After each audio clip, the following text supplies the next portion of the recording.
Shalom, meus amados. Em nome do Pai, do Filho e do Espírito Santo. Amém. Amados, hoje, 22/8/24, quinta-feira, o Evangelho é Mateus 22:1-14. Embora também pode ser lido também Maria, Rainha do céu, né? Hoje Maria é glorificada como Rainha do céu e da terra. Então, nós podemos também ver esse evangelho, mas o da sequência é esse. Então, nós vamos na sequência, certo? Amados, eu pedi para alguns, que eu sei que nem todos vão fazer isso, que eu sei nos dedos da mão direita quem faz e quem não faz. Então, para que vocês fizessem um comparativo entre Mateus 19:30, Mateus 20:16 e Mateus 22:14. Lembra que eu venho batendo com vocês que Jesus está na Judéia? Por que Jesus está na Judéia e está pegando mais pesado? Porque ele está falando direto para o povo de Deus. Ele está vindo num crescente. O povo de Deus desde o Antigo Testamento, desde o Israel antigo. Então, Jesus está falando para esse povo. Jesus está falando para os judeus. O povo que é da religião judaica. Então, Jesus está na Judéia. Temos que prestar atenção nisso. Então, o que tem em comum? Mateus 19:30 fala o que para nós? Muitos dos primeiros serão os últimos e os últimos serão os primeiros. São judeus, presta atenção. Mateus 20:16. O que está lá em Mateus 20:16? Presta atenção. Assim, pois, os últimos serão os primeiros serão os últimos. Muitos serão chamados, mas poucos os escolhidos. Quem? Os judeus. Vai vendo. E Mateus 22:14 agora. Como que Jesus vai fechar esta parábola? Porque muitos são os chamados e poucos os escolhidos. Então, presta atenção que isso é muito importante para nós.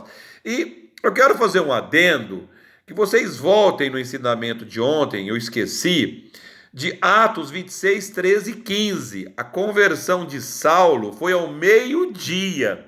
Vocês verem como é que os 5 tempos está dentro daquilo que Jesus pregou na parábola. O próprio Saulo, que depois é Paulo, ele se converteu ao meio-dia. Olha que interessante, me passou, porque eu o incluí junto dos apóstolos. Vocês me perdoem a falha do teu irmão aqui, amém? Então vamos lá.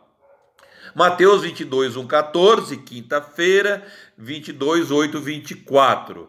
Nós vamos ter como chave de leitura Catecismo da Igreja Católica 804, Efésios 5:32, leem para entender as bodas. Apocalipse 19, 7 e 9, 2 Coríntios 11, 2. Nós vimos na passada que vai ter 2 tipos de paga. Romanos 6:23, o salário do pecado é a morte. E vimos o Jesus pagando o denário para quem trabalhou para ele, para quem foi fiel, que é o reino eterno, que é a salvação, que é a vida ao lado de Jesus. Amém? Mas qual é a melhor visão para poder entender o que é uma união dentro da igreja, não do mundo? Porque o mundo separa, vocês sabem disso, o mundo separa, não tem como. Então, amados, o que é manter um sacramento de Jesus com a igreja? As bodas. Eterna. Eu já falei isso aqui. Pode separar na carne, mas no céu não tem como separar. Por isso tem que manter a separação, a santidade na castidade, que não é fácil. É pior que ficar casado, mas fazer o quê, né? Então, a parábola das festas das bodas. O reino dos céus é comparado a um rei que celebrava as bodas de seu filho. Amados, não tem coisa mais gostosa para um pai, para uma mãe, para uma família que casar um filho, casar uma filha. É uma festa maravilhosa, é uma festa gostosa. Então, no versos 2, o que esse pai e essa mãe quer fazer? Aqui fala o pai.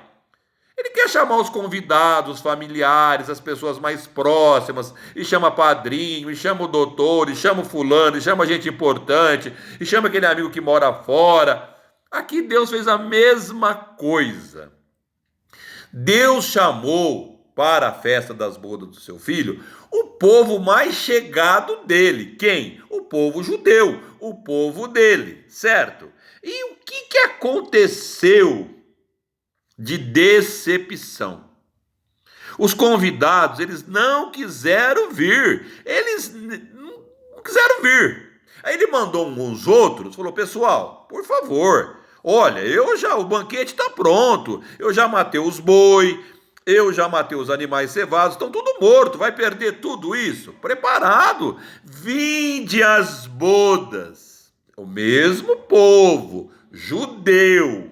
As bodas foram preparadas para eles. Mas, versículo 5: sem se importarem, o noivo é Jesus. O povo judeu não quis saber de Jesus, levou ele para a cruz. Sem se importarem com aquele, foram-se, um a seu campo, outro para seu negócio. Aí chegou o pior. Lançaram mão de alguns servos e mataram. Foi o que fizeram com Estevão. Mataram Estevão, mataram o Tiago. Atos 8, depois Atos 12. E foi até matar o próprio Jesus. Então, qual foi a atitude desse pai ao ver isso? O pai indignou-se ao extremo, e dizimou tudo que pôde dizimar pela frente. Mas onde está? O festim está pronto. O festim, amados, quando será esse festim, irmão Renato? Esse festim está marcado para o final dos tempos. Ninguém tem direito, é por convite. Bota isso na tua cabeça. Ninguém tem direito, é por convite. Muitos não quiseram saber do convite. Às vezes nós somos convidados para uma festa e não vamos. Vocês estão entendendo? Lá no versículo 7, 8, nós já vimos. O rei ficou indignado. Mas o rei tomou outra atitude.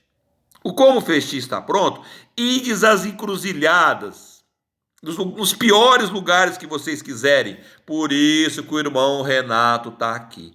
Eu fui achado numa encruzilhada, eu fui achado no espiritismo, eu fui achado no alcoolismo, eu fui achado dentro de uma vida que não valia nada, jogatinas, e eu fui convidado há 33 anos para o festim de Jesus. Graças a Deus eu aceitei o convite. Vocês estão entendendo, amados? Eu sou um exemplo vivo que eu não era convidado para esse festim. Vocês estão entendendo? Ide, chamai bons e maus. Já em Mateus 5, 45, 46, lá no Sermão da Montanha, Jesus já tinha dito: meu Pai faz o sol brilhar sobre os bons e os maus, faz chover sobre os justos e os injustos. É a graça de Deus. É o sol que nasce sobre todos, a chuva do Espírito Santo que lava todos. Nós vamos entender isso. As bodas é para o final dos tempos. Apocalipse 19, 1, 21. Todos foram chamados, a sala ficou cheia, ficou uma coisa maravilhosa, o rei ficou muito contente. Aí lá no versículo 12, o rei entrou, perguntou: meu amigo, como entrou aqui sem a veste nupcial?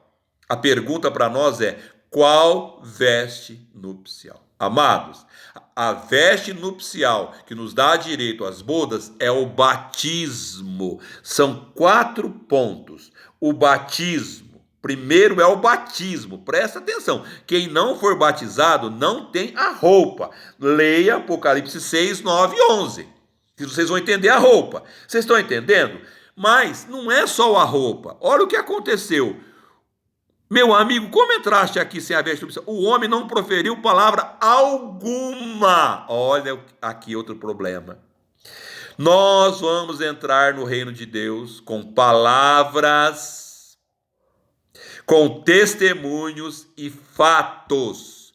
O batismo, a roupa nupcial, ela me leva a dar, com minhas palavras, a pregar Jesus, a dar testemunho de Jesus, aos fatos da minha vida e a metanoia, a mudança de vida. Ele não falou nada, por quê? Porque ele não sabia o que estava acontecendo, ele era um intruso, um penetra. Isso pode ter acontecido na nossa juventude. Você vai num casamento que você não conhece ninguém, você ir de lá acompanhado com o capeta. Você está entendendo, amados? Então, quem mandou ir lá no casamento? Que você não conhecia ninguém. Ninguém. Foi de penetra, acabou sendo expulso, saiu de lá amarrado, com as pernas amarradas, ainda deram um couro no C.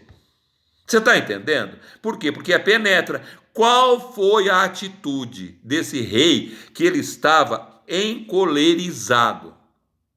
Ele mandou, sabendo que ele não era convidado do filho, porque não possuía as vestes nupciais do filho. As vestes nupciais do filho é o sofrimento do filho, amados. É o martírio do filho. É morrer com Jesus no batismo e ressurgir com Jesus na ressurreição. Essa é a nossa roupa nupcial. A nossa roupa nupcial é a ressurreição. Não tem como eu ser ressurreto sem batismo. Vocês estão entendendo, amados?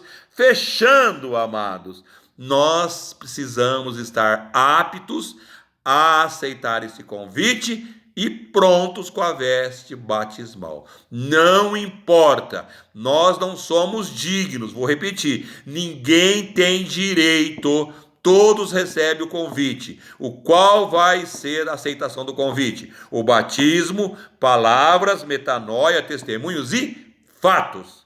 Senão você será expulso das bodas do Senhor. Amém? Em nome do Pai, do Filho e do Espírito Santo. Amém.